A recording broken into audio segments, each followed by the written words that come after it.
neçə od qoyulub dağ çəkilib. Səbəb aralardan deyiləm, görəyin olan varmı deyə. Bugün üstümə bir yorğunluq var sərilir, deyən havalardan deyiləm, ya da yaralardan da deyə. Sinəm üstünə neçə od qoyulub dağ çəkilib. Səbəb aralardan deyiləm, görəyin olan varmı deyə.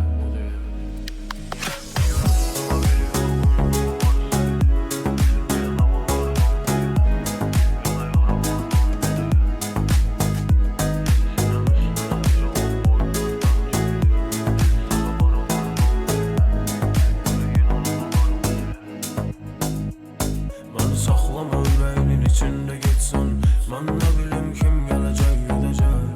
Axı hər ürəyin uğrusu var. Getsən hala elə haqqını bəlalar oxuma, bil ki hər insanın hesab verəcək.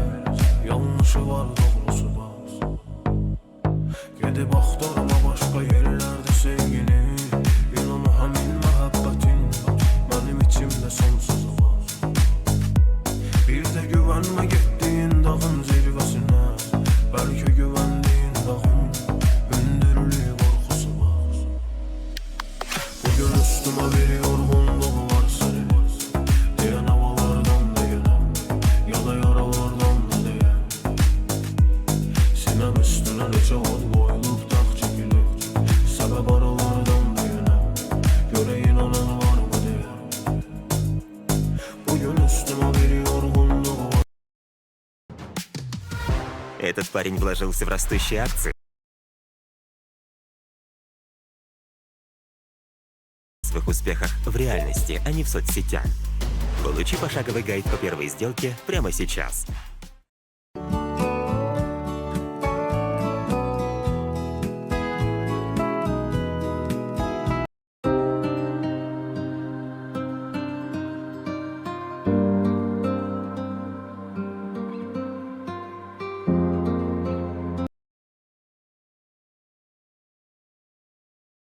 Merhaba arkadaşlar, tekrardan ben geldim ve tekrardan hoş geldiniz. Hepinize teşekkür ediyorum. Bu sefer proje yayınıyla karşınızdayım. Yine isimde bir problem var. Az önceki yayınımda da sorun yaşadım isimle bağlı. Ama baktım isim yani burada şu anda size farklı yansıyor ama GT kaydolunan isim farklı. Yapacak bir şey yok. Bu şekilde ayarladım tekrardan. Bakalım yine de öyle mi olacak? Şu obolun ismi geliyor. Ne kadar ayarlarsam ayarlayayım. Neyse yapacak bir şey yok. Sorun olmaz diye düşünüyorum. Çünkü sonuç olarak benim sorunum değil. Teknik bir sorun. Yani ben farklı şeyler yazıyorum ama yine de buraya bu isim düşüyor. O yüzden neyse uzun lafın kısası size launch pool'lardan bahsedeceğim yine. Aslında dünkü yayınımda geniş çaplı, geniş daha detaylı şekilde launch pool etkinliklerinden bahsetmiştim. Bir kez daha bahsedeceğiz launch pool'lardan. Launch pool etkinliği nedir? Hello my dear friends, welcome ladies and gentlemen. Thank you for joining my live stream. Thank you so much for joining and supporting my live stream. Today I will talk about again project review stream. This is project review. Before this live stream, I talked about crypto market and I talked about news about crypto market. Right now, this is time for project review. Okay, guys, let's start and then continue. Then I want to do something. That's why I will finish this live stream and will go somewhere. Okay, let's go. Guys, thank you so much for joining. But this live stream must be a little bit longer. Um, okay, dear friends, how can you join Launchpool activities? It is very easy. Just you click Launchpool from here. Or also, there are 3 types of airdrop contagion, which you must know everything about this contagion. One of them is Candy Drop. This is new activity from Gate.io. From Gate.io, there are some rules. You must complete these rules, and after that, you will collect candies, and you can get airdrops. But there are two type of projects. This is one of these is Shiem project, which I will talk about this project today. Shiem, there is from there you can trade from this token, and you can collect candies. After finishing this activity, these candies will change as a reward for you and will come as a reward to your spot account. What can you do for that? What's the rules for that? The rules of this activity is to collecting candies. You can share this activities link with your referral link with your friends, and invite your new friends to Gate.io if they participate. Also, if you deposit money from Gate.io, in this case you will collect yeah, these candies. And of course, from these tokens, one of these tokens is Shiem. You must to trade, and you how much you will trade, how much more you will trade. Of course, you will get more airdrop from this contagion. This is the rule of joining this activities. This is very easy. I said that just one click you can join and you can trade. Söylediğim gibi arkadaşlar, burada Shiem tokeni var. Bir de şu token var. Bu ikisinin şu anda etkinliği var Gate.io'da. Bu etkinlik yeni çıkmış bir de şu bakın Gmatch diye çevirmiş bu proje. Bunun her ikisinde trade yaparak ödül kazanma şansını elde etmiş oluyorsunuz. 11 gün var bunun bitmesine. Bunun bitmesine ise 15 gün var. 15 gün süre zarfında kayıt yaptırıyorsunuz buna. Kayıt yaptırdığınız zaman da buradan bakın spot ticaret görevi. Bir kendi almak için 50 ile 500 dolar arası spot işlem hacmine ulaşın. Yani 50 dolarla 500 dolarlık ödül işlem yaptığınız zaman bir kendi kazanıyorsunuz, bir şeker kazanıyorsunuz. 500 ile 2000 dolar arası 2 şeker, 2000 dolar üstü ise 4 şeker kazanıyorsunuz. Etkinlik süresinde toplam spot işlem hacmi 50 dolardan yukarı olan en fazla 7 adet olmak üzere şekerlerle kazanabilir ve 70.06 HM ödül havuzundan pay alabilirsiniz arkadaşlar. Yani en fazla 7 tane şeker kazanma şansınız oluyor burada. Vadeli işlemler, hisse senet ticareti. Bu arada Shiem, bunun hodler airdropları da vardı. O artık bitti listing yapıldığı için. Hodler airdropları genelde listing yapılmadan önce katılım sağlıyorsunuz ve önceden bu projeden ödül kazanmış oluyorsunuz. Ama hodler airdropları artık bitti bu tokenin. Yani böyle bu tokende bu şekilde buradan trade'ini yapabiliyorsunuz. Mesela anlık da olsa atıyorum şu seviyeden alıyorsunuz. İşte 16 dolarlık mesela aldım. Bu şekilde onaylama hemen aldım. Mesela atıyorum emrim hemen işleme geçti. Hemen işleme geçtikten sonra onu da aldıktan sonra hemen satışını yapacağım. 62'den emir verdim. Mesela 70'ten 80, 70-80'den de satış emri vereceğim mesela. Böyle kısa vadeli hemen alıp hemen sattığınızdan aldım mesela. Görüyorsunuz. Mesela aldım. Şimdi hemen bunu otomatikmen 20'ci 80'lerden satış vereceğim. Yani kısa vade kâr almak değil zaten maksadımız. Bu şekilde hemen alıyorsunuz ve hemen satıyorsunuz ve eee kâr alma maksadıyla zaten trade yapmıyorsunuz. Buradan kendi kazanmak için yapıyorsunuz. Böyle 50 dolarlık hemen alıp hemen sattığınız zaman buradan şekerleri toplamış oluyorsunuz dostlar. Bu şekilde ödüller çok basit. Toplam 2000 dolar değerinde bu işlem yaptığınızda 2000 doların üzeri işlem yaptığınızda toplamda 15 gün süre var. 15 gün süre zarfında buradan 7 şeker kazanmış oluyorsunuz. Söylediğim gibi o şekerler de sonra size ödül olarak geliyor. Ama yani ödül ne kadar geliyor, ne kadar o kadar işlemden ne kadar ödül kazanıyorsunuz vesaire bir şeyleri bu işlemleri yapmadığım için, denemediğim için bilmiyorum. Bu yüzden de bununla ilgili bilgi vermem doğru olmaz bilmediğim konularda. Çünkü hiç yapmadım ama söylediğim gibi böyle kısa vadeli süreçte alıp sattığım zaman bir tane şeker olacak miktarda 50 dolara ulaşana kadar alıp satacağım.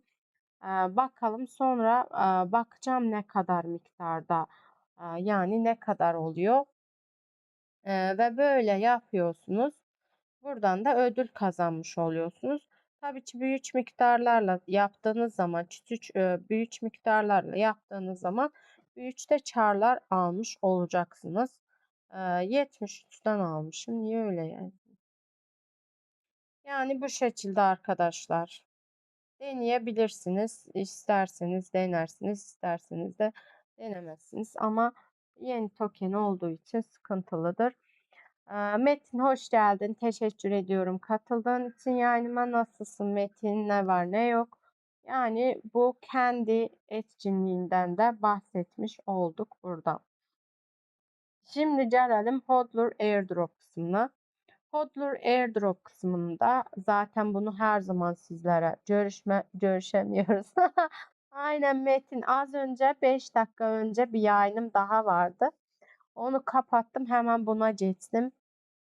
Bunu da kapattıktan sonra akşam eğer vaktim olursa bir kez daha yayın yaparız. Metin. Metin keyifler yerinde olması lazım. Çünkü piyasa süper ilerliyor. İnşallah böyle de devam eder. Bu arada bu X-Ripple ne yapıyor? Uçuyor arkadaşlar. Bakın gördünüz mü arkadaşlar? Az önce hemen aldım. Hemen de satıldı. Şimdi 22.57'lerden tekrardan alacağım. Şimdi 22.57'lerden alacağım hemen. 22.57. 50 dolar olana kadar bir tane kendi kazanana kadar yapacağım arkadaşlar. Yani kar alma maksadıyla değil, sadece trade yapma maksadıyla yapıyorum. Şimdi 22.57'ye emir koydum. 22.57'den hemen bir kısım daha alacağım. Sonra 23'ten satacağım. Böyle yapınca aynı zamanda çıt karlar da alabilirsiniz. Ama söylediğim gibi benim şu anki maksadım kesinlikle kar almak değil. Sadece bu etkinliğe katılmak. Yani buradaki görevleri yapmak. Ben de iyiyim. Sizleri gördüm. Daha iyi oldum Metin. Yani bu şekilde. Burada görüyorsunuz Xiem'in aynı zamanda Hodler Airdrop da vardı. Ama şu anda bitmiş bu etkinlik. Gördüğünüz gibi süresi bitmiş artık. Ama buradan birazcık projeyle ilgili okuyabiliriz ne var ne yok. Michael Shetty kurucusu bu tokenin Sharedeum tokenin ismi arkadaşlar gerçek anlamda merkeziyetsizliği korurken ölçeklenebilir zorluklarını çözmek için tasarlanmış dünyanın ilk otomatik ölçeklenebilir katman bir blok zinciridir. Dinamik durum parçalama katılım arttıkça gaz ücretinin düşük TPC'nin ise yüksek tutulmasına yardımcı olur. Share düğüm işlem düzeyinde fikir birliğini gerçekleştirir ve doğrulayıcı düğümler için gereken hesaplama gücünü azaltır. Bu mutabakat mekanizması merkeziyetsizliği artırırken herkesin bir düğüm çalıştırabilmesini mümkün kılıyor. Böyle. Metin sen nasılsın? Keyifler yerinde olması lazım aslında Metin. Çünkü piyasa gayet güzel ilerliyor. İnşallah böyle devam eder. Yani nazara gelmez piyasa. Yani bakalım arkadaşlar bir tane kendi kazanmış mıyız? Yani vurgu, vizyon buradan birazcık okuyalım. Sonra zaten web sitesine giriş yapacağım arkadaşlar. Yani hodler airdroplarına da katılmak için bildiğiniz üzere bir adet gate tokenine ihtiyacınız var. Bir adet gate tokeniniz varsa hodler airdroplarına katılım sağlayabiliyorsunuz ve buradan büyüyor. Ben de iyiyim, sepet büyüyor. Oh maşallah diyelim, maşallah diyelim. Metin inşallah kat kat olsun, 100 kat olsun Metin. Rabbim kazancınızı bol eylesin. İnşallah bu piyasa bu şekilde devam eder. Herkes beklediğinin karşılığını, sabrının karşılığını alır. Yani sizlerden güzel şeyler duyunca ben de çok mutlu oluyorum. Bayağı uzun zamandır çünkü güzel şeyler yaşamaya, duymaya ihtiyacımız var.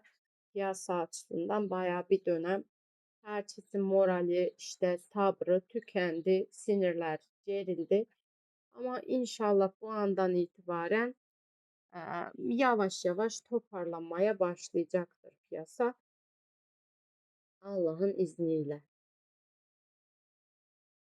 Şu anda piyasa yayını olduğu için Metin proje yayını pardon. Ama senin için burada açamasam da dur hemen grafik açamasam da bir Wi-Fi'nin hızlıca senin için bir grafiğine bakacağım ne durumda.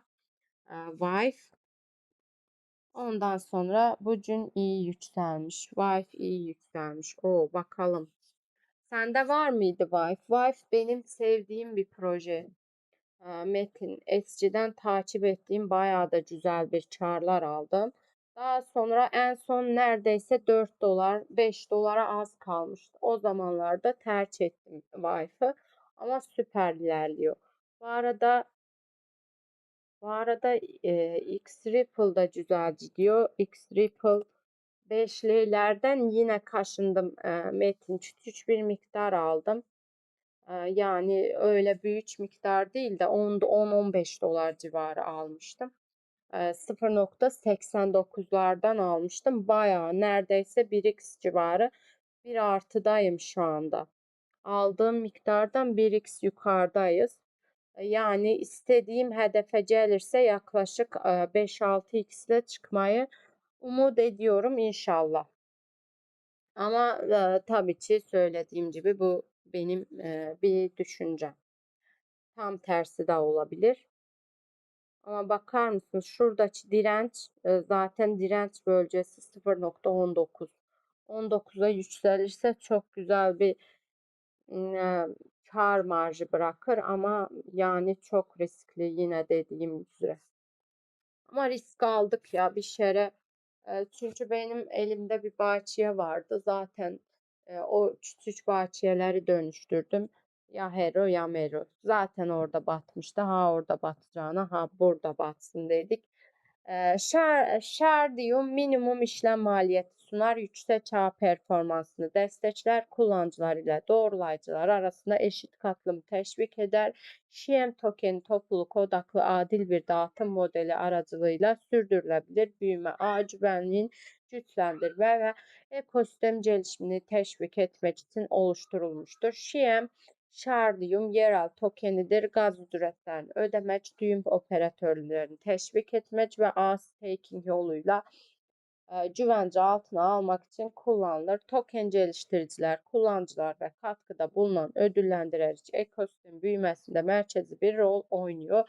Sabit toplam arıza sahip olan ekonomileri uzun vadeli sürdürülebilir ve adil toplum dağıtımı için tasarlanmıştır. Ben onlara hiç görmedim. Ben onlara hiç görmedim. Ya onlar zaten çok sıkıntılı Metin. Daddy 72 by at the bottom. Daddy, welcome. Thank you for joining my live stream.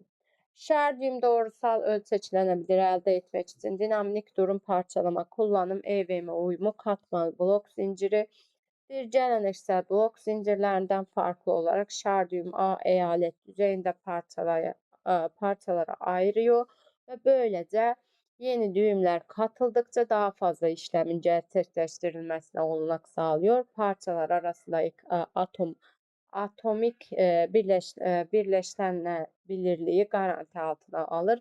Bu da akıllı sözleşmelerin sorunsuz bir şekilde etkileşime girebileceği anlamına gelir. Mutabakat hem merkeziyetsizlik hem de performans optimize eden Proof of Stake, Proof of Quorum mekanizması aracılığıyla sağlanır. Almadım. İyi yapmışsın Metin çünkü onlar çok risklidir. Bunu her zaman da söylüyorum. Ama yani ben de genelde büyük alımı asla ve asla kesinlikle önermem o tarz tokenlerde. Yani o tarz tokenlerde batmak yerine eski sağlam tokenlerden bir sepet oluşturmak daha mantıklı. Ama söylediğim gibi bak bazı 30 dolarlık 50 dolarlık projelerden gelmiş tokenlerim var. Mesela onların bazıları 50 sent kalmış, bazıları 1 dolarlık kalmış, bazıları 2 dolarlık kalmış. Ben komple onların hepsini küçük bahçeye dönüştürdüm. Sonra sattım. Bu şekilde yani o tokenler zaten orada batmış. Yani o paralar zaten orada batmış. Ama ha orada batacağına burada batsın mantığıyla alım yapmıştım.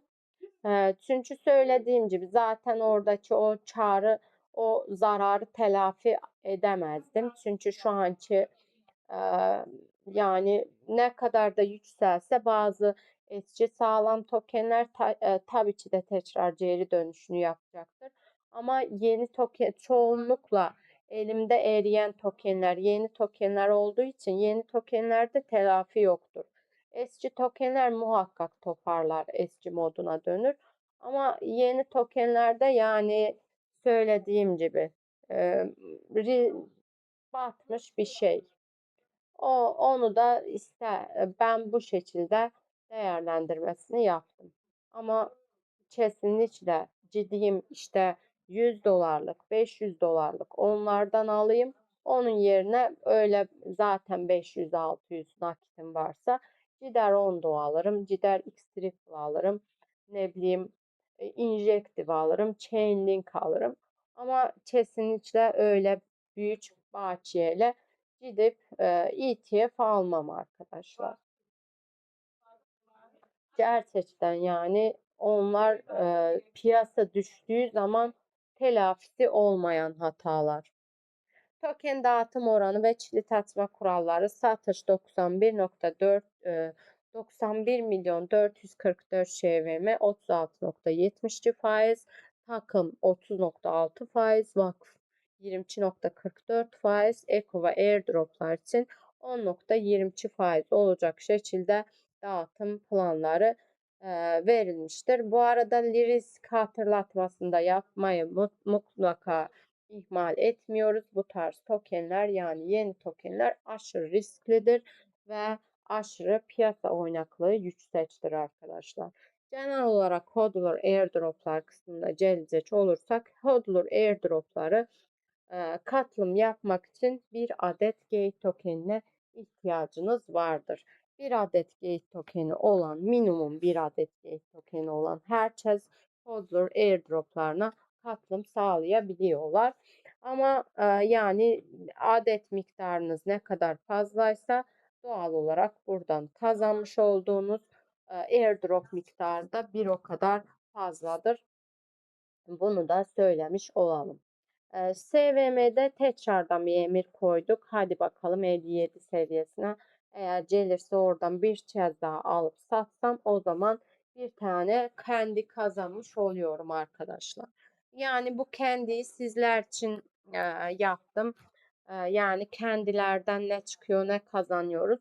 Onu bilmek için, sizlere de söylemek için böyle bir trade yaptım, küçük miktar bir 50 dolarlık. Aslında full olarak 50 dolar hemen de yapabilirdim ama yani bu şekilde denedik ama bakalım. Şimdi gelelim hodler airdroplarından bahsettik. Kendilerden bahsettik. Launchpad kısmı yok zaten. Artık launchpad'ler yok arkadaşlar. Şimdi geliyoruz launch pool kısmına. Launch pool kısmı ne demektir? Launch pool kısmını dün de bahsettim. Dün mesela OBOL staking etkinliğinden bahsettik. OBOL tokenini incelemesini yaptık. Sonra burada gemi var, prompt var. Bakın prompt'un mesela Bitcoin Gate tokeni ve prompt tokenini stake ediyorsunuz. Mesela APR oranı tokenine göre değişiyor. Mesela prompt'un kendisini burada stake ettiğinizde APR oranı 109%. Gate olarak stake ettiğinizde 7.82%. Bitcoin olarak stake ettiğinizde ise 4.93%. Ve burada VIP ayrıcalığı var. Yani VIP seviyeleriniz ne kadar yüksekse burada minimum katılım şeyi var, limiti var. O limit VIP seviyesine göre değişiyor. Mesela VIP 3'e 4'e kadar katılım limiti hem Ethereum stake edebiliyorsunuz Shiem'de hem de Gate tokeni.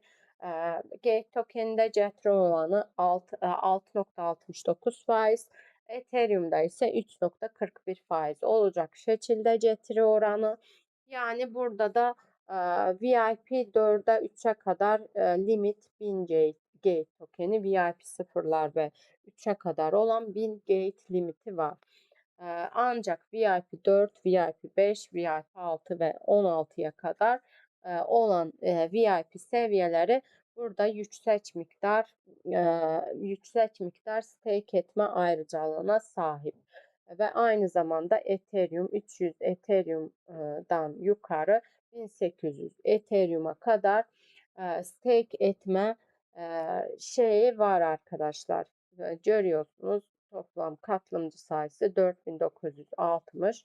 Yani Gate tokeniniz 10 adet bile olsa 5 adet bile olsa eğer o Gate tokenlerinizi satmayı düşünmüyorsanız bu şekilde burada stake edin. Niye boşa dursun ki? Zaten bakın 50 cent bile dahi kazansanız, küçük bir miktar bile kazansanız yani boşta durduğunuz zaman size bir artı vaat etmiyor. Ama burada stake ettiğiniz zaman buradan artıya geçmiş oluyorsunuz. Yani kârdır. Ne de kazansanız bu size artı olarak geri dönüş yapar. Nasıl olsa zaten satmayacaksınız. Nasıl olsa orada boşa duruyor. Bir de istediğiniz zaman zaten satmayı düşündüğünüz zaman istediğiniz zaman oradan çıkarıyorsunuz, satıyorsunuz. Bunda hiçbir sorun, sıkıntı yaşamıyorsunuz. Ben çünkü sürekli yapıyorum. Sürekli katıldığım için yani seçim işlemlerinde herhangi bir sıkıntıyla karşılaşmıyorum. Yani stake ediyorsunuz, boş bahçenizi avantaja çeviriyorsunuz. Boş bahçenizin artıya geçmesini sağlıyorsunuz. Yani bunun size herhangi bir zararı yok arkadaşlar. Bu yüzden de bunda bahçeniz boş boşuna orada durmak yerine burada bu şekilde değerlendirmek daha mantıklı bence. O yüzden de staking etkinliğidir, hodler airdroplarıdır. Hodler airdroplarına zaten stake edilmediği için, boşta kaldığı için sadece yani gate tokeni bulunduruyorsunuz cüzdanınızda. Aynı zamanda hodler airdroplarına ve staking etkinliğine her aynı anda katılabiliyorsunuz. Bu da sık sorulan sorular arasında. Çünkü stake ettiğiniz zaman bunun herhangi bir zararı olmuyor hodler airdroplarına. Hem staking etkinliğine katılabiliyorsunuz hem hodler airdroplarına katılıyorsunuz. Mesela minimum bir adet gate tokeniniz var. Siz o bir adet gate tokenini hem stake edebilirsiniz hem hodler airdroplarında istediğiniz sayıda. Mesela orada 10 tane hodler airdrop varsa onunla bile aynı anda katılım sağlayabiliyorsunuz. Bu da güzel bir avantaj. Yani bu gibi şeyler bence güzel avantajlar sizler için. Sizlerin işlerini daha kolaylaştırmış oluyor. Yani batchlemek zorunda kalmıyorsunuz. İşte Launchpool'un süresi bitsin, işte Hodler Airdrop'un süresi bitsin, diğerine katılayım. Öyle bir şey yok. Bir tıkla bütün Hodler Airdrop'larına katılabiliyorsunuz. Aynı zamanda istediğiniz kadar da Launchpool etkinliğine katılabiliyorsunuz. Ama tabii ki bütün bölmemek, ödülü bölmemek maksadıyla toplu olarak bir projeye katılmanız daha mantıklı oluyor. Bu şekilde dostlar. Yani bu şekilde. Şu an yani Hodler airdroplarının görevleri bu şekilde. Bu yayın bayağı bir uzun bir yayın olması lazım. Yani 1,5 saat falan olması lazım. Ha, şimdi buradan Şiem'e geçit yapalım. Şiem evet. Burada herhangi bir etkinlik falan var mı? Belankniga. Buradan bakalım. White Paper'da varmış bu tokeni. Shardium tokeni. White Paper'ı buradan inceleyebilirsiniz.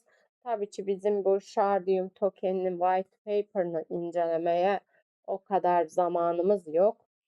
O yüzden biz bu arada burada tokenle ilgili en sık sorulan, tokenle ilgili değil, etkinlikle ilgili olan en sık sorulan Launchpool nedir, Launchpool katılım kuralları nelerdir, hangi tokenler Launchpool'a dahil ediliyor, hangi şeyler burada daha detaylı şekilde buradan okuyabiliyorsunuz. Genelde Launchpool etkinliği Solana, Bitcoin, Ethereum, USDT bazlı oluyor. En çok Gate, Bitcoin, Ethereum, USDT bazlı oluyor. USDT daha çok yeni katılımcılar için geçerlidir. Yani mesela atıyorum Şiem'in Launchpool etkinliği bugün başladı ve ben bugün kaydolduysam o zaman atıyorum 500 dolarlık da bir bahçeyle giriş yaptım piyasaya. O zaman siz USDT olarak stake edebiliyorsunuz. Yani sırf o yeni USDT kısmı sırf yeni katılımcılar içindir. Böyle dostlar. APR oranı yani her tokenin APR oranı farklıdır. Bu tokenine göre değişir faiz oranı. Kazanç getirisi staking'de her bir saat başı kazancınız otomatik olarak sizin spot cüzdanınıza yatırılıyor. Yani stake ettikten sonra ödülüm niye gelmiyor sorusu. Ödül gelmek için ne yapmam gerek? Hiçbir şey yapmanıza gerek yoktur. Ödülünüz otomatik olarak sizin cüzdanınıza geliyor. Yani bu kısımda bu böyle her saat başı hesaplanıyor ve otomatik olarak geliyor. Bu her tokenin yani her staking etkinliğine dahil olan tokenin e, APR oranı farklıdır. APR getirisi farklıdır ve miktar da farklıdır. Ne kadar ödül kazanacağız sorusuna gelecek olursanız da ne kadar kazanabilirsiniz? Bu kesinlikle sizin stake miktarınıza bağlıdır. Ne kadar çok staking miktarı o kadar çok. Ne kadar Gate tokeni mesela stake ederseniz o kadar çok o tokenden pay alırsınız. Ne kadar çok Bitcoin stake ederseniz yine aynı şekilde o kadar fazla. Ama yani her projede de ödül miktarı farklıdır. Her projenin mesela belirli bir bütçesi vardır. O bütçeye göre ödül dağıtılır. Yani atıyorum bir projeden 10 dolar kazandım. İkinci projeden niye 3 dolar kazandım sorusu gelecek sorusu ortaya çıkarsa yani her projenin yapıcısı, kurucusu o proje için belirli miktar airdrop ayırıyor ve siz o belirli miktara göre ödül stake ettiğiniz miktara göre orantılı olarak ödül kazanıyorsunuz. Yani bu hem sizin oraya stake ettiğiniz miktara bağlı hem de aynı zamanda sizin yani o tokenin kendi ödül havuzuna bağlıdır. Bu soruyu da yanıtlamış olduk. Aynı zamanda burada VIP ayrıcalığından da bahsettik arkadaşlar. Yani VIP seviyesi yüksek olanların elinde Gate tokeni, Ethereum'un miktarı fazlaysa fazladan katılabiliyorlar. Ama VIP limiti aşağı olanlar buradaki belirli limitlere göre stake edebiliyorlar. Böyle dostlar. Buradan hemen çok da uzatmadan giriyoruz web sitesine. Web sitesinden de birazcık araştırma yapacağız. Web sitesinde de neler var neler yok. Bunları da sizlerle incelemiş olacağız. Shardium tokenin ismi Shardium. Şiem bu tokenin sembolü. Dünyanın ilk otomatik ölçeklenebilir blockchain'i. Tümünü reddet. Herkes için merkeziyetsiz Şiem cüzdan oluştur. Bir düğüm çalıştır.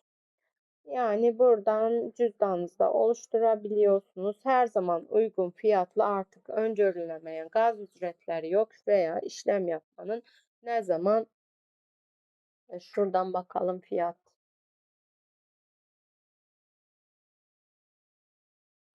Yani böyle dostlar. Buradan trade'ini yapabiliyorsunuz. Yani Şiem tokeninin kendisini de alıp staking'de kullanabilirsiniz. Ama söylediğim gibi yeni token olduğu için, piyasa oynaklığı yüksek olduğu için yine de bu kısımda seçim sizindir arkadaşlar. Ona biz karışamayız, bilirsiniz.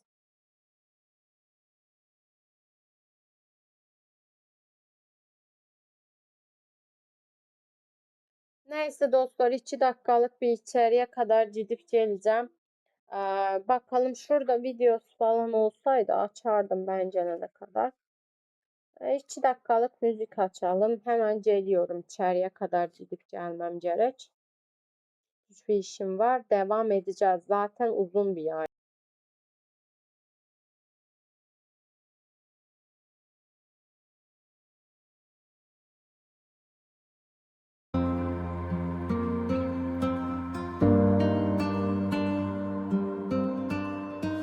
Yokluğumda bitirmişəm mən, vicdanın yox niyə demədin, deyə bilmədin yaşananlar, amma demək ki hər nədir. Deyil əlimdə, çıxıbdı zehnimdən, özü heç deyil ki fərqində, elə bilir ki ölürəm dərdindən. Elə bil mən dedim axı sonlandır, deyəsən məni çox saf biri sandı. Bilmədim bu da nə cür insandı, düşmənim sən bir də yalandı. Heç nə mənim vecimə deyil, verdiyim dəyərə amma heyif. Nə biləsən axı nə deyib, nə danışım axı nə də deyib. Mən unudaram səni, heç belə xəbərində olmaz. Yorma bu canımı, indi üzüm gülür, bax dərdim az. Demə birdən olmaz, silərəm bir anda, heç xəbərin olmaz. Bitirərəm, yəni bil ki unudanam, yəni mən unudaram səni, heç belə xəbərində olmaz. Yorma bu canımı, indi üzüm gülür, bax dərdim az. Demə birdən olmaz, silərəm bir anda, heç xəbərin olmaz. Bitirərəm, yəni bil ki unudanam, yəni mən. Özü bilər, nə edir etsin indi sonunu özü bilər. Bu da keçər, gün gələr deyərsən kaş ki bu da keçər. Adım adım geriyə baxaraq özünü bilmədən yaraladın. Tanımadım bu qədər zaman içində səni mən tanımadım. Necə oyanmadım, görüb inanmadım, itirib elə bil ağlını. Boşuna sərf elədim elə sənə bu vaxtımı. Hiss et ağrını, kim dəyişə sarğını, gözləmə pozaram andımı. Çətin bir də görəsən belə bir qayğını. Heç nə qalmadı ki səndən, demə gəlmədin ki məndən. Bəlkə düzdür məndə səhvəm, bəzən düşünürdüm hərdən. Heç nə qalmadı ki səndən, demə gəlmədin ki məndən. Bəlkə düzdür məndə səhvəm, bəzən düşünürdüm hərdən. Mən unudaram səni, heç belə xəbərində olmaz. Yorma bu canımı, indi üzüm gülür, bax dərdim az. Demə birdən olmaz, silərəm bir anda, heç xəbərin olmaz. Bitirərəm, yəni bil ki unudanam, yəni mən unudaram səni, heç belə xəbərində olmaz. Yorma bu canımı, indi üzüm gülür, bax dərdim az. Demə birdən olmaz, silərəm bir anda, heç xəbərin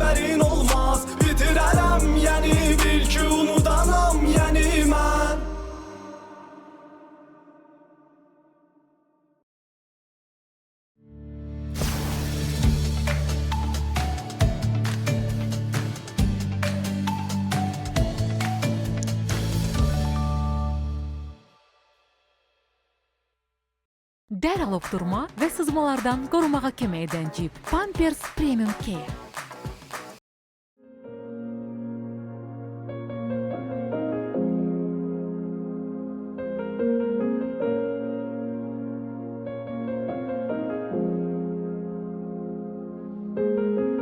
Ben sensiz neyse hazır değilim razı. Sen bana lazımsan.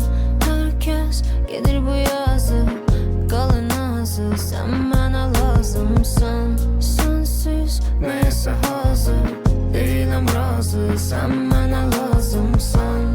Herkes gelir bu yazı kalın ağzı. Sen bana lazım. Ya, məni məndən necə aldın?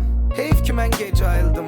Amma elə bil çoxdan varsan sən neçə il, neçə aydır. Mən gündüz gün gecə ayam. Dur oxa üçün gecə ayılıb. Bir bədəndə iki ruh kimiyik. Könlüm qala necə ayrı. Bu halı kimdən bölüşüm desəm də heç kim anlamaz. Təsvirinə sözlər yetmir. Sığmır.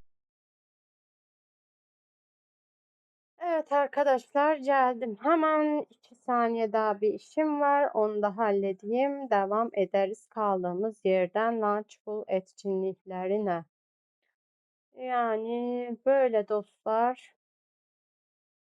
Hemen onu da halledeyim. Devam edeceğiz. Çünkü bayağı bir uzun yayın olacak. Bir buçuk saat falan sürecek bu yayın. O yüzden benim bir yandan da işlerimi halletmem gerekiyor. Hemen geliyorum arkadaşlar.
Evet arkadaşlar. Cavit hoş geldin. Cavit hoş geldin. Teşekkür ederim katıldığın için yayınıma. Gəlirəm 2 dəqiqə işim var. Onu həll etməliyəm. Devam edelim.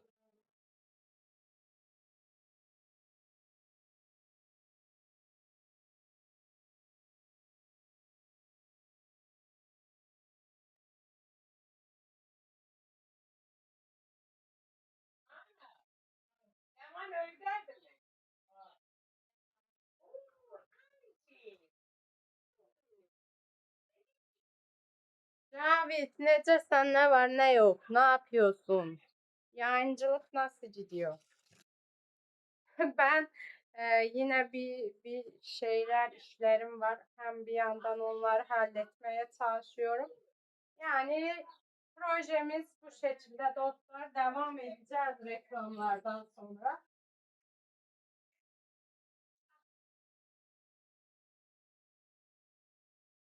Beş dakikalık bir reklam aralığımız var. 5 dakikadan sonra kaldığımız yerden devam edeceğiz. O zamana kadar benim hızlıca küçük bir işim var. Onu halletmem lazım. Ama buradayım. Buralardayım. Bir yere kaçmayın. Hemen geliyorum.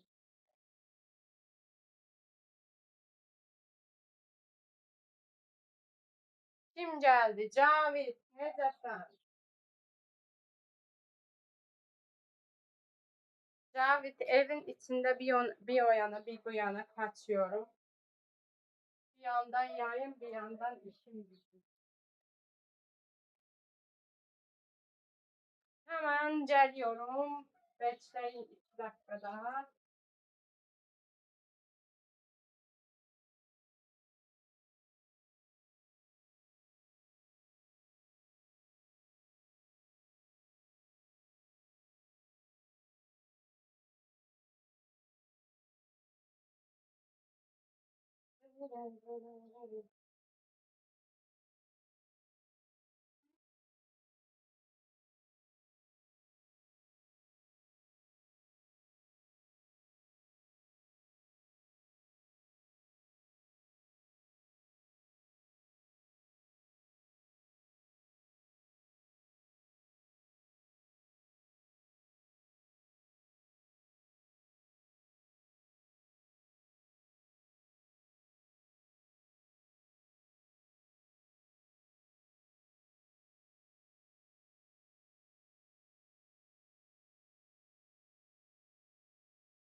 Gel arkadaşlar.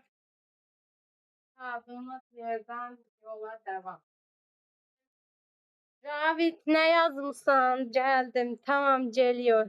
Geliyor ve geldi. Bir taraftan qabları yursam bir taraftan canlıyım. Yo bu sefer qabı yumuram. Ya paltarlar doğrular getdi sen gelmez. Dağlar değdi getdi sen gelmez oldun. Geldim. Yox, bir yandan paltar sərirəm, bir yandan sərilənləri yığıram. Bir yandan da həm qatlayıram, həm yayına davam edirəm. Bu həmişə mənim klassik, yəni yayın sırasında elədiklərimdir. Həmişə həm yayını elləyirəm, həm də paltarları qatlayıram. Yəni biz siz kişilər kimi bir işi görəndə dünyayı bir-birinə qatmırıq. Həm işimizi görürük, həm də başqa işlərimizi də görürük eyni anda olaraq. Ona görə yəni belə vaxt qazanmış oluram. Onsuz da burada 1 saat vaxtım gedir. O vaxtı QTC CEO'sunun coru çatlayır. Coru çatlıyor, ne oluyor olsun.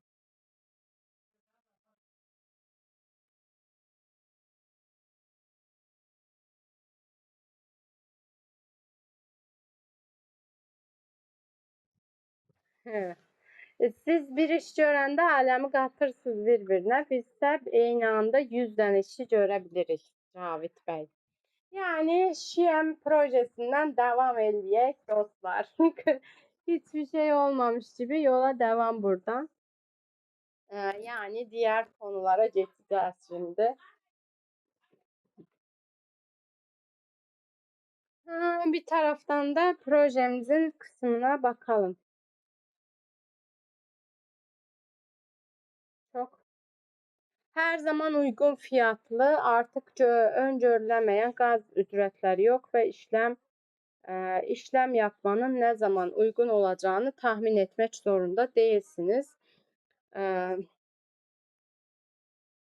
Şərdiyum ücretlər hər zaman düşük və sabit kalır.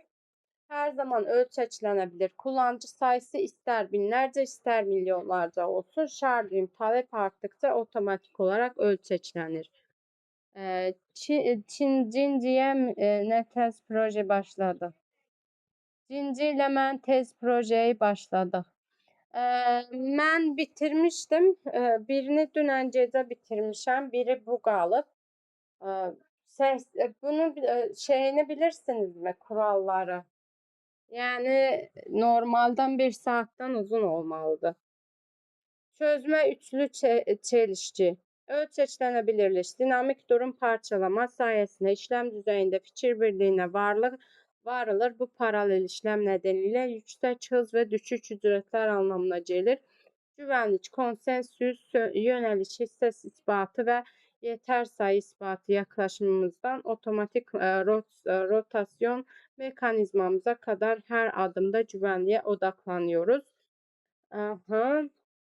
Şerdiyum izin gerektirmeyen bir platformdur ve topluluğun TPC'yi saniye başına işlem artıran düğümleri çalıştırabilmesi ve konumlarından geçmişlerinden bağımsız olarak katılım sağlayabilmesi için oluşturulmuştur.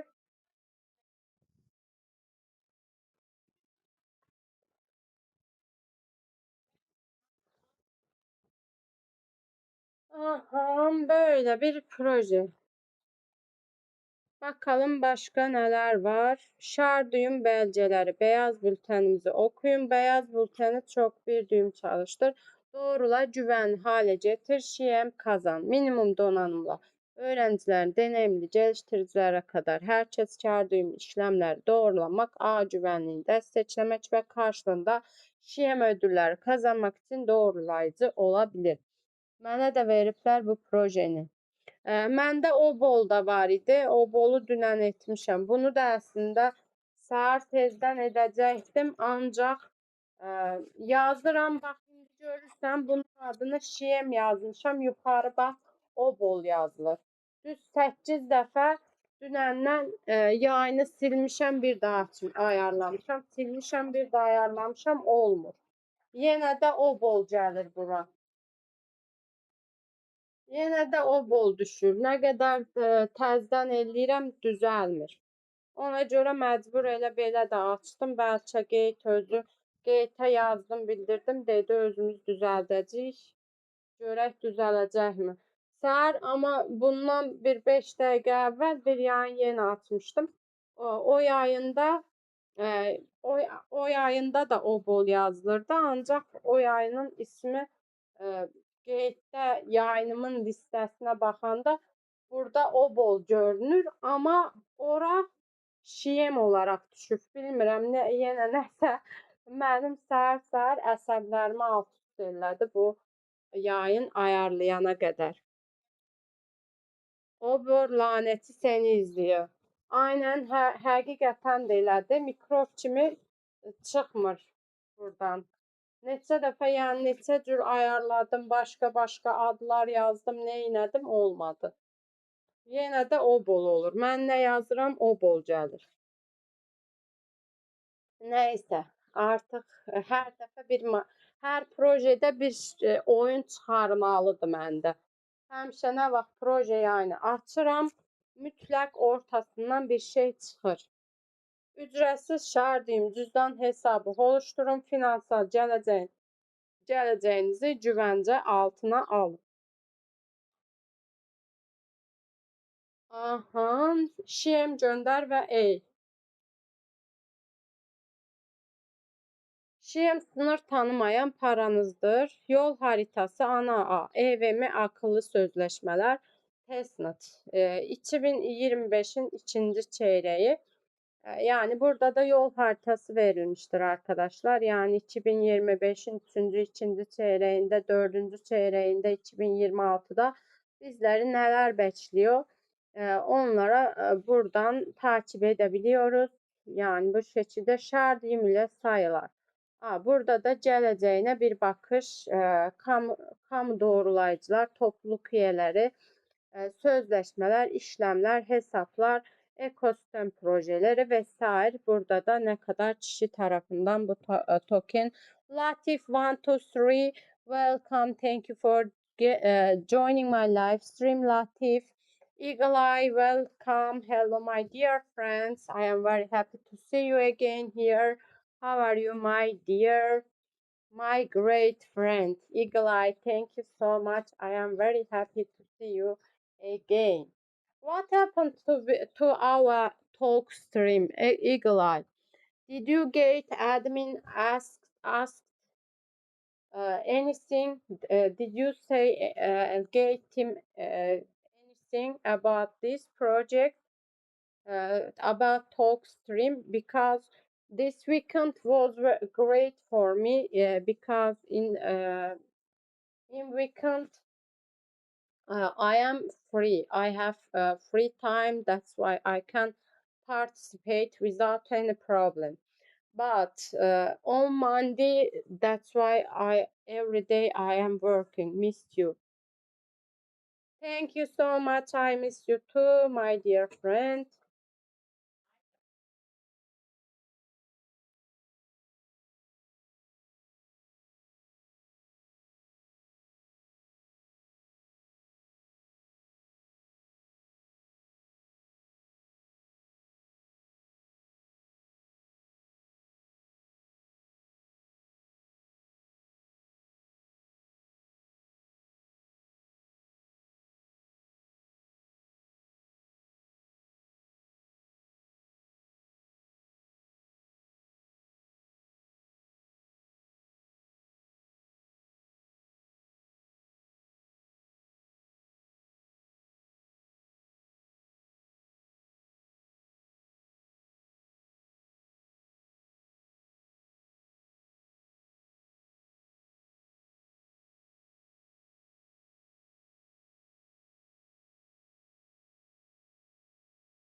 Now your technical issue resolved or not? Yes, I resolved everything. Now I don't have any problem, my dear friend. Because of updating, my time was not clearly. That's why I correct my computer's time. That's why I solved my problem. Also, I deleted my application and download again it. That's why right now I don't have any technical issue. That means we can do it without any problem. Biz diksindi mi ay təsvirdən? Əcəb oldu sənə. Ürəyin partlayardı. Salıb elləyərdin, qəşəng olardı Cavid Hoca.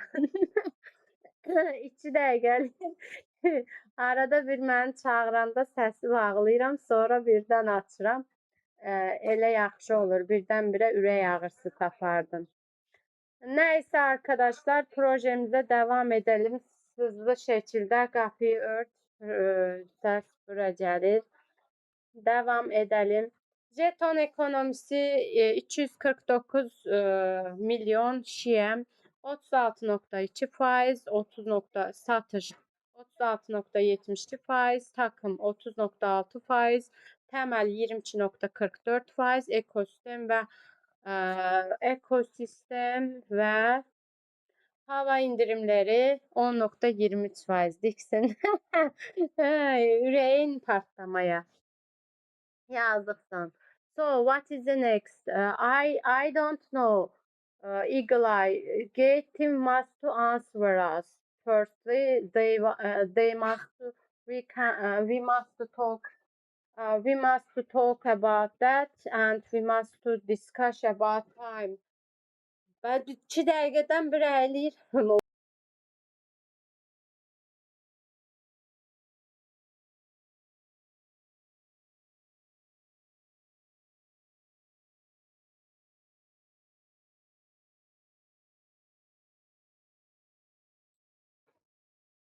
Evet, bu şekilde yani token dağıtım planını da söylemiş olduk. Kaldın Cavit Hoca. Siz ne inirsiniz? Ne var ne yok?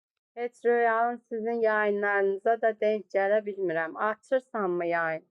Qırğın, yenə qırğın düşdü. Yox, qırğın düşməyib. Ləman Hoca sənə salam deyir, Cavit Hoca. Oh dear, get information. Yes, but not me. We write from Gate Talk group. You, me, and Crypto Voyager. We write there, but they didn't answer us. That's why firstly they must turn back to us. After that, we can choose time. But in my opinion, talk streams is just waste of time. Because we glide for talk streams, there is not any rewards, there is not anything. That's why it is not interesting. Ekosistemi bu arada, bu da ekosistemi arkadaşlar. Yani yatırımcıları kimlerden oluşuyor? Ben hiç dinləmirəm Ləman hocamı. Hocam oldu. Hə, Ləman hocaydı. Bir ara yayın açırdı, daha açmır. Sənə salamları var. Sizə qonaq dəvət eləyəcəm Ləman hocayı. Sizin sevimli hocanızdır Cavit hoca.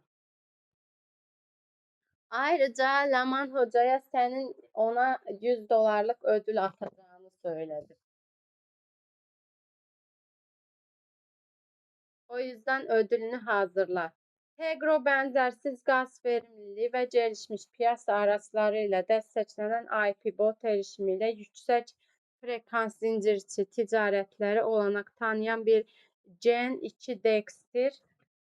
Dosya pazarı dijital malları depolamak, aktarmak ve ticaretini yapmak için P2P dosya paylaşım protokolü ve platformdur. Doğrudan içinde belirteçleşmiştir. Bir belgelerin klasörünü hayal edin. Fusion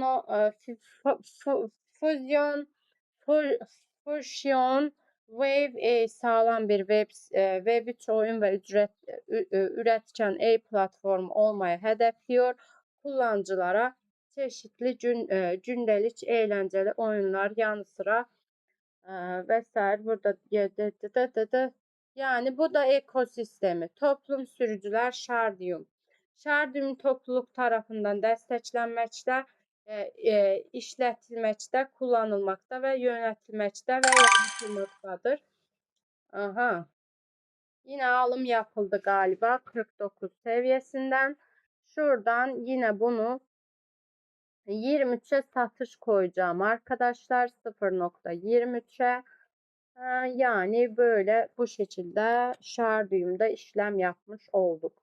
Bence bir 50 dolarlık yapmış olduk. Buradan da eğer 23'e gelirse yani bir 30-40 centlik de bir çağrım olacak bu kadar küçük miktarla. Ben şoktayım söyleyen. Evet o. Cavit hocam o. Korktum dedim lig oldum. Əcəb olardı sizə.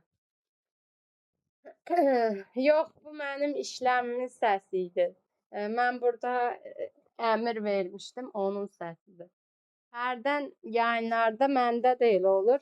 Səs gələndə elə bilirəm ki, öz işləmimdir. Sevinirəm ki, görən hansı tokenim satılıb deyə. Sonra baxıram ki, məndə deyil, küçük bir hayal kırıklığı. Yani Shardium'u bu seviyelerde hem alıp sürekli alıp sattığınız zaman buradan kar elde etmiş olursunuz. Aynı zamanda bunun futures kısmı da var. Acaba bunu futures kuponuyla bunda işlem alsak acaba o zaman da geçerli oluyor mu? Futures kuponuyla yapılan işlemlerde geçerli mi acaba arkadaşlar? Onu bilmiyorum. Bak şimdi o konuda bir şey söylesem yalan olur. Yani söylediğim gibi şuradan işlem yaparak bu etkinlikten bakın şuradaki etkinlikten şekerler kazanmış oluyorsunuz. İşlemdəyəm mən də, işlemdəyəm mən də. Mən sadəcə futures kuponlarından açıram.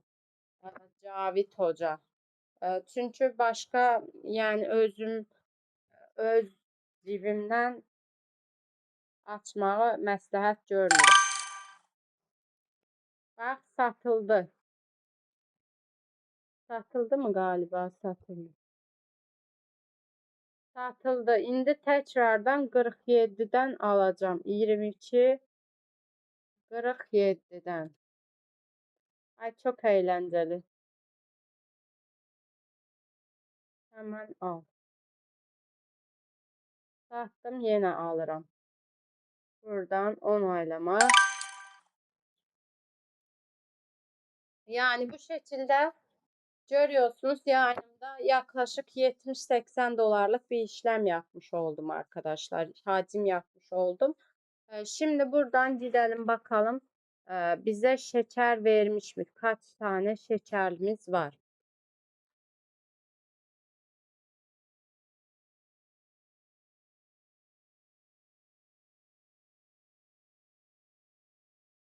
Bakalım.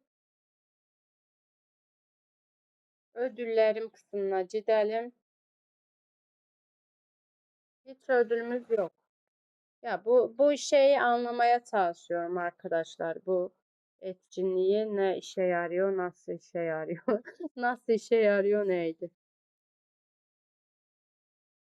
Bakın şimdi burada benim bir tane şekerim olması lazım.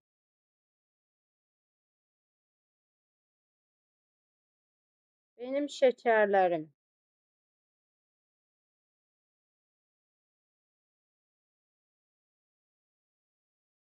O 23.39'dan da satabilirdik bak.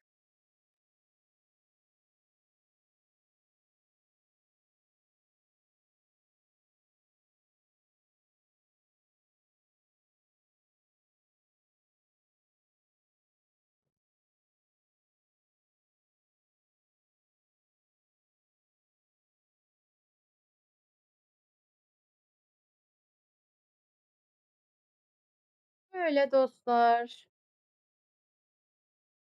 Neyse, buradan devam edelim kaldığımız yerden. Burada da son olarak yani bu tokenle ilgili haberler vesaire verilmiştir. Ne gibi haberler var? Onlardan bahsediliyor. Burada blogu 8 Mayıs başlatıyor. Bakın şurada son gelişmeler var arkadaşlar. En son haber 8 Mayıs'ta olan haber. Ben çıktım gedim toyuqları salım içə. İnşallah üstüne hoppanıp üzünü gözünü cırar. Burada da listeli olduğu borsaların listesi verilmiştir arkadaşlar. Ve more coming up yazılmış. Yani yakında başka borsalarda da listing yapılacak. Eğer fiyat diplerse ve sarı borsada listing haberi duyurusu yapılırsa o diplerden küçük bir miktar belki alım yaparım. Çünkü genelde listing duyurusu sonrasında öncesinde fiyat düşer. Sonrasında ise fiyat yükselir. Bu yüzden bu haberleri takip etmek gerekiyor arkadaşlar. Şu anda burada gördüğünüz gibi hangi borsalarda mevcut onu görüyorsunuz, listesini hangi borsalarda listelenmiş. İçindekiler şu anda borsalarda işlem görüyor. Tokenler nasıl satın alınır? Nasıl satın alınır? Az önce görmüş olduğum listedeki token borsalardan ulaşabilirsiniz. Tabii ki bizim önceliğimiz Gate.io'da olduğumuz için Gate.io'da bilgi veriyoruz. Şu anda Gate.io'da sorunsuz şekilde Shiem tokenleri üzere işlemlerinizi kolaylıkla yapabiliyorsunuz. Herhangi bir sorun yaşamadan arkadaşlar. Zaten ben bunu az önce kendim de işlem yaparak size daha iyi bir şekilde göstermiş oldum. Yani işlem nasıl yapabilirsiniz, nasıl elde edebilirsiniz? Yani işlem yaptığınız zaman hem bu tokende işlem hacminiz oluyor. Hem de aynı zamanda şekerleri topluyorsunuz. Ama orada etkinliğin bitimine daha var. Herhalde şekerler etkinlik bittikten sonra aktarılacaktır sizin cüzdanınıza. Bunu denemek lazımdı. Sizler için denedim arkadaşlar. Çünkü geçenlerde Candy Drop isimli o etkinliği gördüm, merak ettim, dikkatimi çekti. Ama yani işlem yapmamıştım. Yani uygulamalı şekilde öğrenmekle sadece böyle okumak arasında fark var. Uygulamalı şekilde öğrendiğinizde daha iyi şekilde anlayabiliyorsunuz. O yüzden ben sizler için bunu bir kez daha uygulamalı şekilde denedim. Şimdi tam olarak yani o şekerler geldikten sonra sonuç olarak ben buradan ne kadar ödül kazandım, ödül kazandım mı kazanmadım mı bunları sizlere söyleyeceğim. Yani uğraşmaya değer mi, değmez mi? Sosyologisi hoş geldin canım. Teşekkür ediyorum. Biraz geciktin sosyolog. 2 tane nefes almadan tam 2 saattir buradayım. Yani bir yayını kapattım. Onun hemen ardından ikinci yayını açtım. Şu anda ikinci yayınımın 1 saat 11. dakikasındayım. Ama senin gelişinin şerefine bir 10 dakika daha uzatacağım yayınımı. 10 dakika 15 dakika sonra kapatacağım. Yani hoş geldin kuzum, nasılsın? Teşekkür ediyorum katıldığın için yayınıma. Hayırlı hafta sonları. Hafta sonuna geldik. Hafta sonunun birinci gününü bitiriyoruz neredeyse. Öğlene geldik. Valla hafta içi bitmek bilmiyor. Hafta sonu o kadar hızlı geliyor ki. Bir bakıyorsun hafta nasıl başlamış. Bir bakıyorsun artık haftanın sonundasın. Bu yüzden dışarıdaydım. O canın sağ olsun kuzum. Düşünmen yeterli. Ben bugün dışarı daha pijamadan yani günlük moduma geçemedim. Sosyolog daha pijamada devam ediyorum. Şimdi projeler falan şu anda o kadar çok çamaşır katlamışım ki görmen lazım. Komple 4 yanım çamaşırlarla dolu. Çünkü şu tam olarak artık yaza geçiş modundayız. O yüzden full çocukların kışlıklarını topladım. Şu anda yani onların içerisinde bitmiş vaziyetteyim. Akşam bekledim. Yok ya uyuyakalmadım. Biliyor musun ne sorun oldu? Ben yayını ayarladım. Ayarladıktan sonra bir baktım. İsim bir önceki yapmış olduğum proje ismiyle aynı. Sonra sildim tekrardan ayarladım. Sildim tekrardan ayarladım. Her seferinde aynı oldu. O yüzden mecburen o şekilde hatalı açmadım. Sabah admine sordum. Sabah bir kez daha denedim. Zaten yukarıda isimden de belirdiği gördüğünüz üzere yine aynı.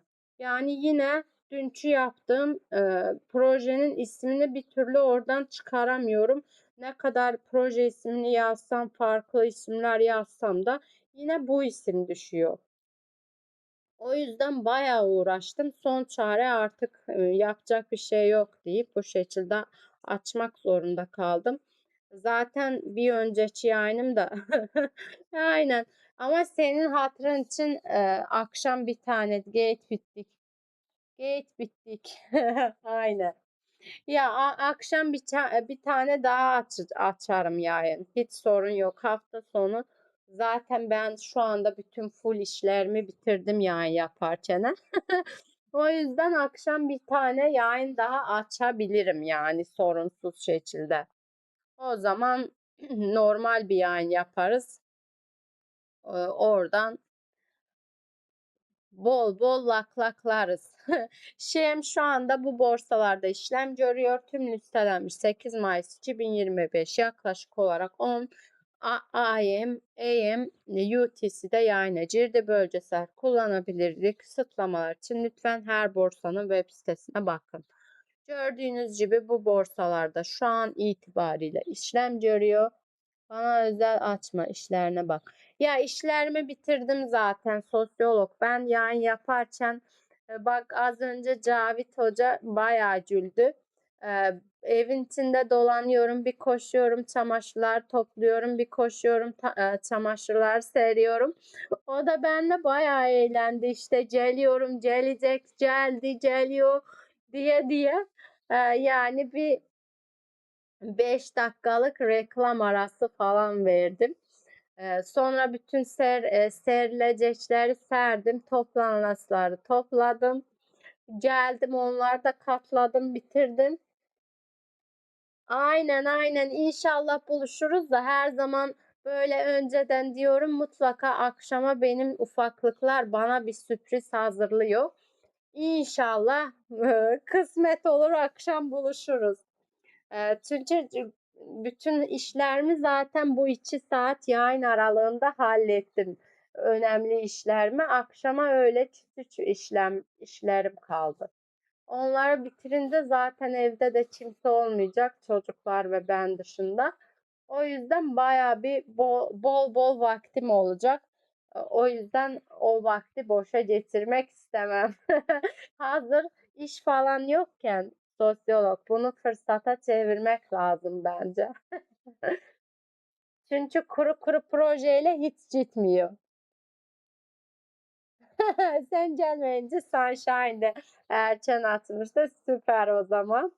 Boş kalmamış. Şimdi tokenler nasıl satın alınır?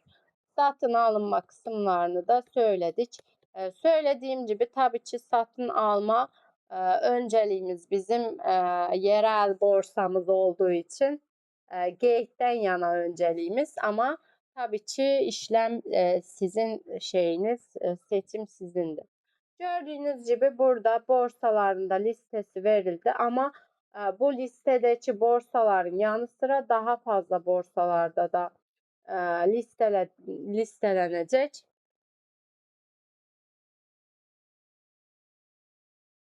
Dostlar, bu şekilde.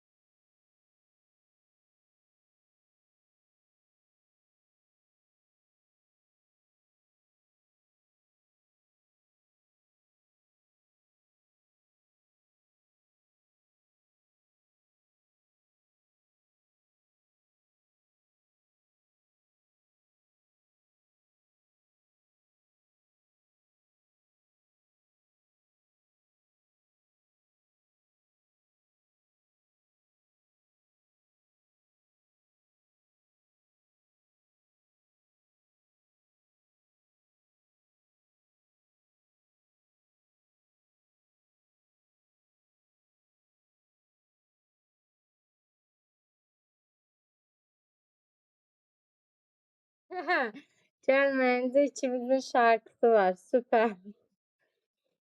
Ya şu yine bak, chatim 2 dakikada bir kapanıyor, açıyor. Kendi kendine otomatik olarak gidiyor geliyor. Neyse, umarım bu yayının ismi de diğerki gibi yani düzelir, normal olması gerektiği gibi olur. Yani arkadaşlar, burada sizlere kısaca hodler airdroplarından bahsettik, Candy Drop'tan bahsettik, launch pool'lardan bahsettik. Yani bütün ne kadar gate'de etkinlik varsa hepsinden bahsetmiş olduk. Zaten yaklaşık kaç saat oldu? 1 saat 20 dakikadayız. Yani toplam 80 dakika falan ediyor o da. Bir 5 dakika daha kalacağım, sonra yavaştan yayınımızı kapatacağım arkadaşlar. Söylediğim gibi, eğer akşam vakit olursa mutlaka tekrardan bir yayın açarız ve akşam görüşürüz. Yani genel olarak bir daha özet geçelim. Yayınımızın ana konusu nedir? Ana konusu staking etkinlikleri, hodler airdropları, bir de yeni bir etkinlik, kendi drop etkinliği. Bu yayınımıza dahil değil, ama ben yine de her ihtimale karşı Bundan da bunlarla ilgili uygulamalı şekilde sizlere bilgi vermiş oldum. Yani o tokende burada da gördünüz yaklaşık 50 doların üzeri bir işlem hacmi yaptık. Bakalım bir tane şeker kazanmış olmam lazım. Şekerler ne zaman gelecek onu yeni bir etkinlik olduğu için kapatacaksan yani kapatışlarına bakacaksın. Yok tam bir 90 dakika falan olsun o zaman kapatacağım sosyolog. Bu gate'in sağa solu hiç belli olmuyor. O yüzden fazla dakikanın zararı yok ama erken kapatırsam zarar olur. O yüzden böyle birazcık daha uzatıyorum. Çünkü son güncellemeler sonrasında normalde mesela 60 dakika oluyordu yayınların süresi. Şimdi bu yayında bir daha bakayım 89 dakika olması lazımdı. Yoksa 83 dakika mı ne? O yüzden biraz uzun yapma. Bakayım. 83 dakika. Zaten şu anda 80. dakikadayız. 82 olduk hatta. Bir 5 dakikanın da zararı yok. 85 yapalım da az olmasın fazla. Fazlanın zararı yok. Neyse arkadaşlar. Yani staking etkinliklerine, launch pool'lara katılmak için bu Gate token holder'lara özel, Bitcoin ve Ethereum holder'lara özel olan aktivite. Yani hem Gate token hem Ethereum hem Bitcoin bulundurarak launch pool'lara katılım sağlayabiliyorsunuz. Hodler airdrop'larına gelecek olursak, Hodler airdrop'lar için sırf yani Gate token bulundurmanız söylediğim coin'den aldım. Aldım ama 10 dolarlık falan aldım şimdilik sosyolog ama biraz daha ekleme yapacağım. Çünkü benim şeyde çok da fazla nakit yok. Fulleyen ben şu anda şeydeyim içeride. İçeride derken tokenlerde.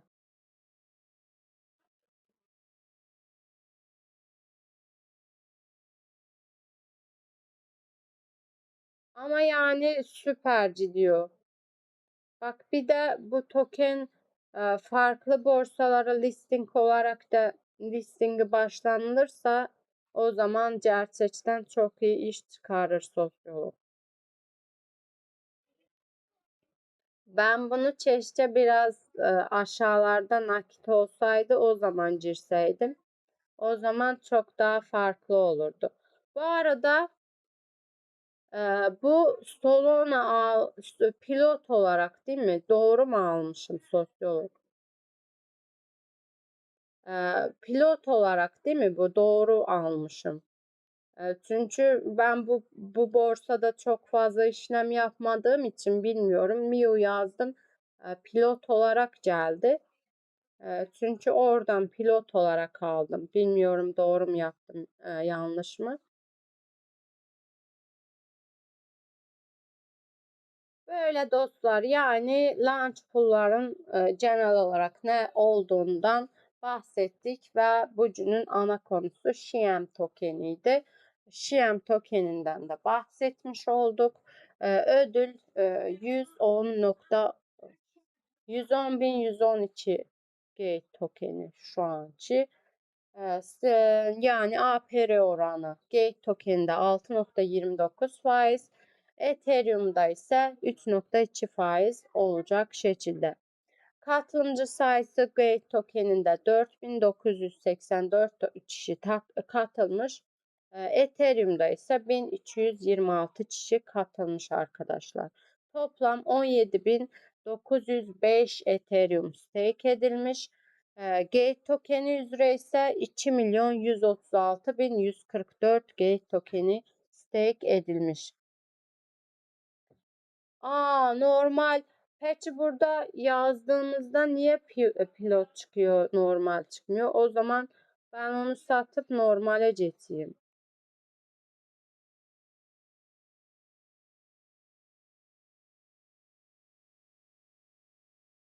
Bak hepsini yazdığım zaman sol çıkıyor. Ben o yüzden o şekilde aldım. Pilot.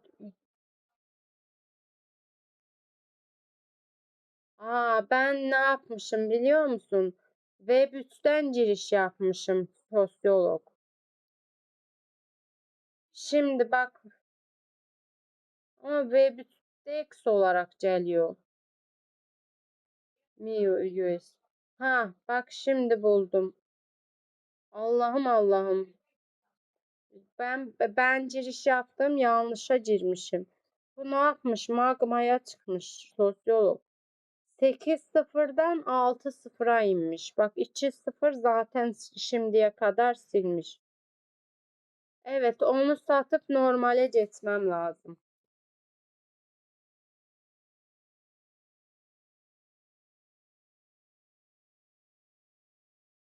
İki sıfır silmiş. Evet.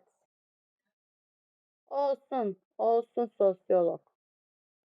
Buradan giriş yaparız. Shardiyum tokeninden de bahsettik dostlar. Yani burada bir de VIP seviyesini tekrardan hatırlatayım. Bu kısım yeni gelmiş. Yani burada VIP 0'a kadar 1000 gate şeyi var, limiti var. Ama VIP 4'ten yukarılarda limit artıyor arkadaşlar. Katılım, staking katılım, bireysel katılım limiti. Yani sizin VIP seviyenize göre artıyor. Neyse dostlar, hepinize teşekkür ediyorum. Katıldığınız için yayınıma. Bir sonraki yayınımda görüşürüz. Kendinize iyi bakın. Allah'a emanet olun. Yani ben bir süre daha bu token'de böyle küçük miktarlarla trade'e devam edeceğim. Yayınım sırasında yaklaşık 5-6 kez giriş çıkış yaptım. Şimdi yine 22.49'lara bir emir koydum. Oraya düşerken oradan alıp tekrardan 23'ten hemen satacağım. Görüşmek üzere. Hoşça kal. Teşekkür ediyorum sosyolog. Görüşürüz canım. Kendine iyi bak. İnşallah kısmet olursa akşam bir yayın açabilirsek akşam görüşürüz. Herkese teşekkürler arkadaşlar. Emeği geçen, yayınıma katılan, destek olan, emeğinize, ayağınıza, yüreğinize sağlık.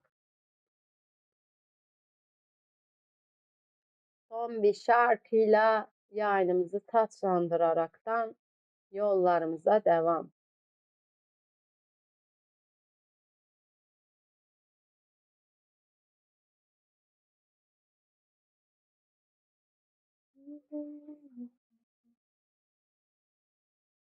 Sen hiçbir anlama. Zamanın fərqi yoxdur lap illərlə yaşım artsa, illər sonra deyərsən mənə, sən daim nə yaxşı varsan. Nə yaxşı varsan, nə yaxşı varsan. Bir baxışın həyatımda hər acını sarsa. Nə yaxşı varsan, nə yaxşı varsan. Olursan yoluma işıq, qaranlıq sarsan. Mən sənsiz nəsə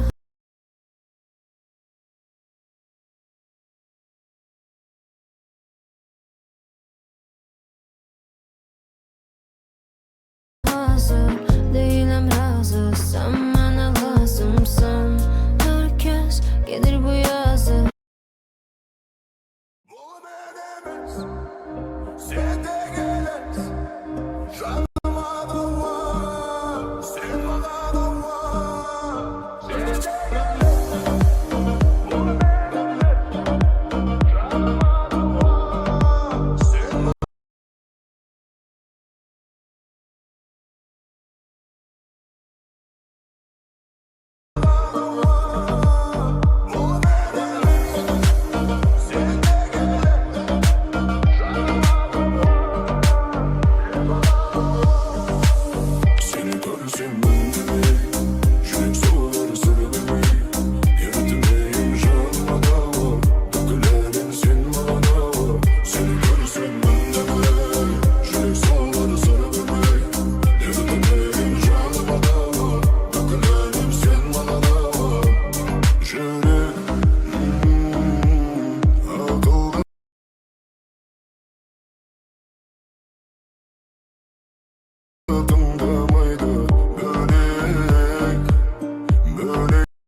Canıma dava, sen bana dava.